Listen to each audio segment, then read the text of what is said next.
여러분 안녕하세요. 크리스천 센터 유후인 세인트하우스 장석현 선교사입니다. 오늘은 크리스천 베이직 네 번째 시간, 성령님은 누구신가라고 하는 시간으로 우리가 함께 갈라디아 5장 22절부터 26절의 말씀으로 함께 말씀을 묵상하는 시간을 갖기를 원합니다. 지난 시간에 우리는 복음과 예수 그리스도 또 하나님에 대한 말씀을 나누었습니다. 오늘은 성령님에 대해서 함께 말씀을 나누겠습니다. 사실 한국교회가 가장 왜곡하고 잘못 가르치고 있는 성도들의 삶에서 가장 비신학적으로 다루어지는 부분이 성령님에 대한 이해가 아닐까 생각을 합니다. 짧은 지면을 통해서 성경 전체의 성령론을 다 거론하기는 실상 어려운 일이기 때문에 우리가 잘못 생각하고 잘못 다루고 있는 성령론에 대한 이야기만 오늘 간단히 나눌 수 있는 그런 시간이 됐으면 좋겠습니다. 한국교회가 흔히 성령하면 따라붙는 추상적인 그런 단어가 있습니다. 그것은 불같은 성령이라고 하는 수식어입니다. 아마 D.L. 무디라고 하는 유명한 전도자가 있지요. 무디의 성령 체험을 기록한 내용을 보면 오 하나님 이제 그만 부어주십시오. 이 이상 부어주시면 뜨거워서 죽겠나이다. 죽고 말겠습니다. 뭐 이런 종류의 성령 체험을 아마 우리는 갈망하는 것 같아요.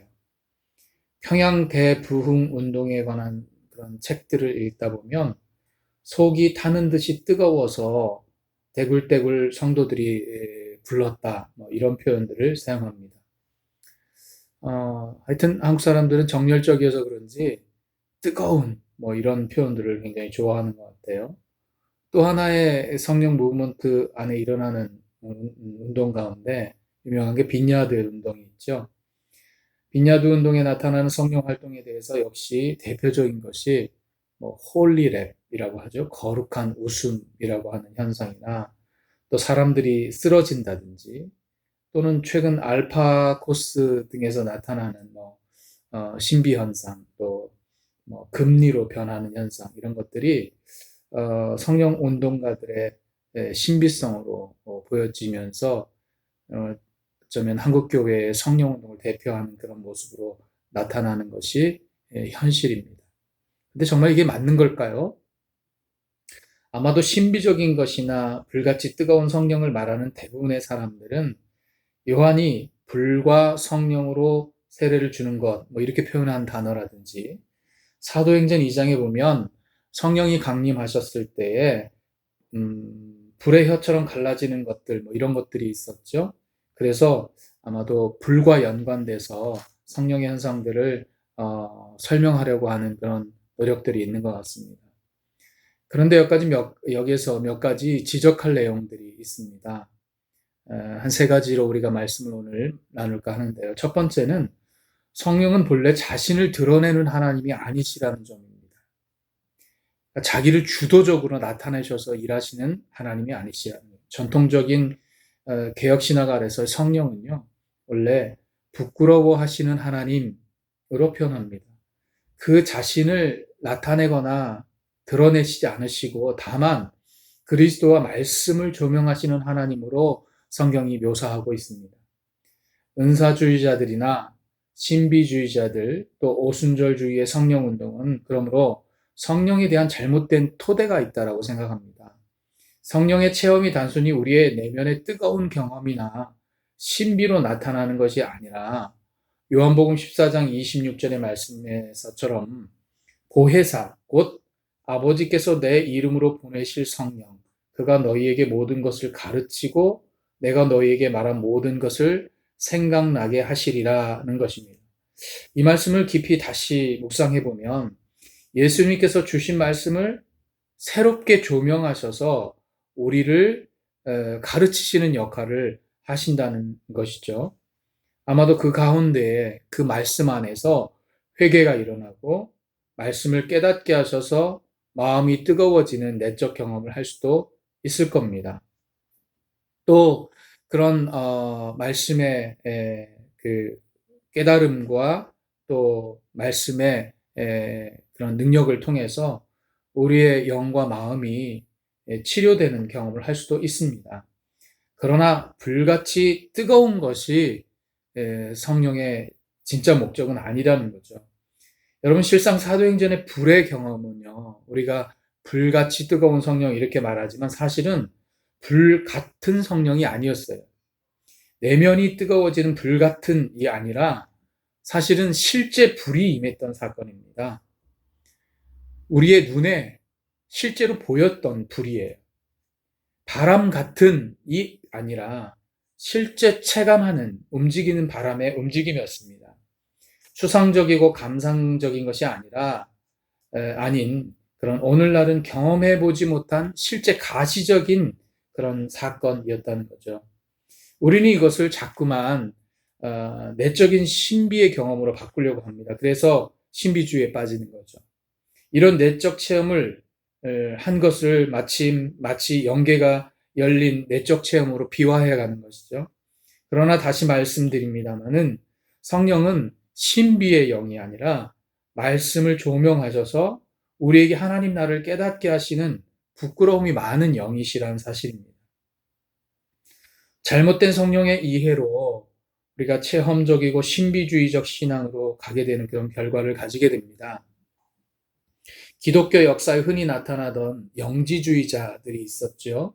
그런 영지주의자들이 오늘날 다시 한번 발현되는 것이고, 그것은 항상 이단으로서의 그런 경계성이 주어지는 내용이기도 합니다. 두 번째 우리가 주목할 것은 그분은 우리가 주도적으로 움직일 수 있는 분이 아니라는 사실이에요. 내가 원해서 성령을 부르고 초청하고 이런 게 안 되는 거예요. 오늘날 많은 교회가 성령 컨퍼런스 혹은 성령 기도회, 성령 축제 이런 류의 행사를 기획합니다. 거기서 뜨겁게 기도해서 인위적으로 성령을 초청한다는 의미로 해석이 되죠. 거기서 불을 경험하고 이적을 경험하는 것, 신비를 경험하는 것, 이것을 성령 체험이라고 하고 이것을 주도하는 사역자를 성령 사역자 혹은 성령 운동가 이렇게 부릅니다. 과연 맞는 말일까요? 성령께서 사람들의 인위적 행동에 반응하는 분일까요? 아니, 이것이 정말 성경적인 것일까요? 성령님을 어떤 사람에게는 기적을 체험하게 하고 방언이나 병고침을 하게 하는 어떤 사람들에게 독특한 영적 힘을 불어넣어주는 그런 기운이라고 우리가 착각하게 됩니다. 그러나 성경이 가르치는 보혜사, 여러분 보혜사 뜻이 뭐예요? 은혜를 간직하게 해주는 하나님이죠. 보혜사의 성령님은 요한복음 14장 17절의 말씀처럼 진리의 영으로 소개되어집니다. 그분의 일하심이라고 하는 것은 예수님께서 너희에게 말한 모든 것을 생각나게 하시는, 그가 스스로 말씀하시지 않고 또 26절 요한복음 14장 26절의 말씀처럼 내가 너희에게 말한 모든 것을 생각나게 하시는 영으로 계시는 것입니다.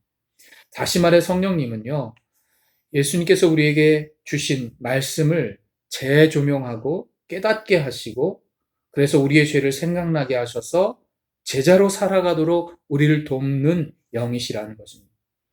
개인적인 해석을 덧붙이자면 성령은 그 자체의 빛을 드러내시는 분이 아니라 그리스도를 비추어서 비추어지는 영이라고 하는 성경적 의미가 강하다는 거죠. 예를 들면 부흥사님들이 얘기하시는 오늘 이 밤에 여기서 성령께서 이렇게 표현하는 것이 그렇게 타당한 말씀은 아니란 뜻이에요. 그렇게 사람의 부름으로 나타나서 뜨겁게 하고 내적 체험을 또 기적을 던져주는 영으로 우리가 착각하면 안 되겠다라는 것입니다. 여기에 어떤 초자연 현상들이 나타난다고 해도 사실은 그것이 기독교적인 가르침과는 별 상관없는 일일 수 있다는 사실이에요. 세 번째, 그분의 사역의 목적이 있습니다. 그것은 바로 말씀의 열매를 맺게 하시는 것입니다. 성령을 받았다면 어떤 결과가 나타날까요? 방언을 하고 이적을 행하고 예언하고 치유를 일으키고 이런 류의 것들을 우리는 성령의 증거라고 생각하지만 사실은요, 성령 받은 사람은 삶의 변화가 일어난다는 거예요. 이게 더 중요한 겁니다. 말씀은 우리의 잘못된 삶과 죄를 깨닫게 하시고 우리를 조명하시고 이끌어 가시는 거예요. 이것이 성령님을 선물로 주신 궁극적인 목적이라는 거예요. 불타는 경험과 신비가 최종 목적지가 아니라는 거죠. 흔히 성령을 경험했다는 사람들이 저지르는 비신앙적 활동과 행위들을 보면 여러분 확연히 드러나지 않나요? 병을 치유받아도 죽음은 여전히 우리를 기다리고 있습니다. 불을 받아도 우리의 인격은 변하지 않고요. 신비를 경험해도 제자의 길을 올곧게 걸어가지는 못합니다. 저는 한 가지 신비로운 사실을 발견하게 됩니다.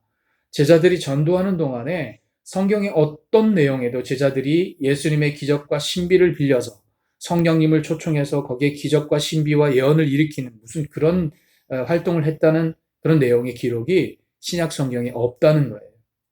그들은 다만 인간의 죄됨을 회개시키려고 했고 말씀으로만 사역을 이어갔다는 것입니다. 성령의 기적과 신비로 세상을 뒤집고 놀래키려고 했던 적이 단 한 번도 없었다는 거예요. 마태복음 17장에 예수님은 영광스러운 모습으로 변화되십니다. 신비로움이 나타나요. 그 얼굴이 해같이 빛났고 옷이 빛과 같이 휘어졌더라 했어요. 또 모세와 엘리야가 죽었던 모세와 엘리야가 예수로 더불어 말씀하시는 것을 눈으로 보았다고 했습니다. 하늘의 소리를 들었습니다. 한마디로 신비와 이적과 기적을 체험하는 거예요. 그런데 도리어 예수님은요, 너희들이 본 것을 아무에게도 말하지 말라고 말씀하십니다. 이 신비롭고 귀중한 경험을 여러분 말하지 말라고 하는 거예요. 제자들은 이야기하죠. 초막셋을 짓고 기념하고 여기에 머무르길 원하는데 제자들의 생각과는 전혀 달라요. 여러분 성령님도 마찬가지예요. 우리에게 불과 신비와 기적을 체험시키기 위해서 존재하시는 분은 아니라는 거예요. 그분이 목적하는 바가 분명히 있는데 그것은 첫째는 예수님이 누구신지를 가르치기 위하십니다. 두 번째는 그분의 삶의 열매를 우리에게 주시기 위함이다라는 거예요. 그것이 오늘 갈라디아 5장의 말씀입니다. 오직 성령의 열매는 하고 9가지의 열매를 우리에게 말씀하시죠. 사랑, 희락, 화평, 인내, 자비, 양선, 온유, 절제, 충성 이런 것들입니다. 이것이 뭐냐면 한마디로 그리스도인의 삶입니다. 그러므로 성령님은 우리에게 오셔서 말씀을 조명하시고 예수 믿는 사람답게 살게 하시는 것이 궁극적인 목적이라는 거죠. 우리는 그 성령님을 통해서 불을 경험하고 기적을 경험하고 치유를 경험하는 데에 목적이 있는지 모르겠어요. 그러나 진짜 성령님의 목적은 그게 아니라는 거예요. 우리가 생각하는 성령의 모습은 사실 성령의 실체가 아니라 단순한 종교적 경험에 불과하다고 할 수 있습니다. 이런 종교적 경험은 기독교에만 있는 게 아니에요. 불교에도 있고 이슬람에도 있습니다. 이런 경험이 우리를 신앙의 길로 이끄는 도구가 된다면 대단히 중요한 경험일 수 있습니다. 그러나 성령께서 오신 목적과는 사뭇 다른 것이라는 거죠. 오늘의 말씀처럼 성령의 열매 안에는 우리가 초자연적으로 생각하는 그 어떤 신비도 존재하지 않습니다. 다만 그리스도의 말씀을 조명해서 그분의 제자의 삶을 살라 하시는 명령만 있습니다. 성령님은 신비의 영이 아니라 진리의 영이시고 말씀을 조명하시는 영입니다. 그 말씀 우리가 성령을 통해서 깊이 깨닫게 될 때 우리가 죄에서 돌이키게 되고 성령의 9가지 열매, 사랑, 희락, 화평, 인내, 자비, 양선, 온유, 절제, 충성과 같은 그리스도인의 삶의 모습, 이 땅 위에 이루는 하나님 나라의 모습을 이루며 살게 하신다라는 것이죠. 우리가 성령을 통해서 치료를 경험할 수 있습니다. 또 성령을 통해서 예언을 할 수도 있어요. 성령을 통해서 기적을 경험할 수 있어요. 그러나 더 중요한 사실은 그것은 스타트 시점에 불과합니다. 우리가 성령을 통해서 진짜 이루어야 될 목적은 성령께서 우리에게 주신 예수님의 인격, 그것입니다. 또 그 말씀을 통해서 날마다 우리의 죄에서 돌이켜서 하나님 앞에 나아가게 하는 것이 성령의 활동의 중요한 목적인 줄로 믿습니다. 여러분 성령님은 누구십니까? 우리가 이 땅에서 경험하지 못하는 이적과 신비를 경험케 하시는 영이 아니라 하나님을 알게 하시는 영이다 라고 우리가 생각하시면 좋겠습니다. 이 한 주간도 여러분 코로나 가운데서 건강 잘 지키시고 또 여러분 시시때때로 더 깊은 기도와 내면의 세계로 들어갈 수 있게 되길 바랍니다. 다니엘처럼 날마다 예루살렘을 향해서 창을 열던 다니엘과 같은 마음으로 더욱더 우리가 하나님 앞에 우리의 마음의 창을 열 수 있는 그런 복된 시간이 되기를 주의 이름으로 간절히 소망합니다. 감사합니다.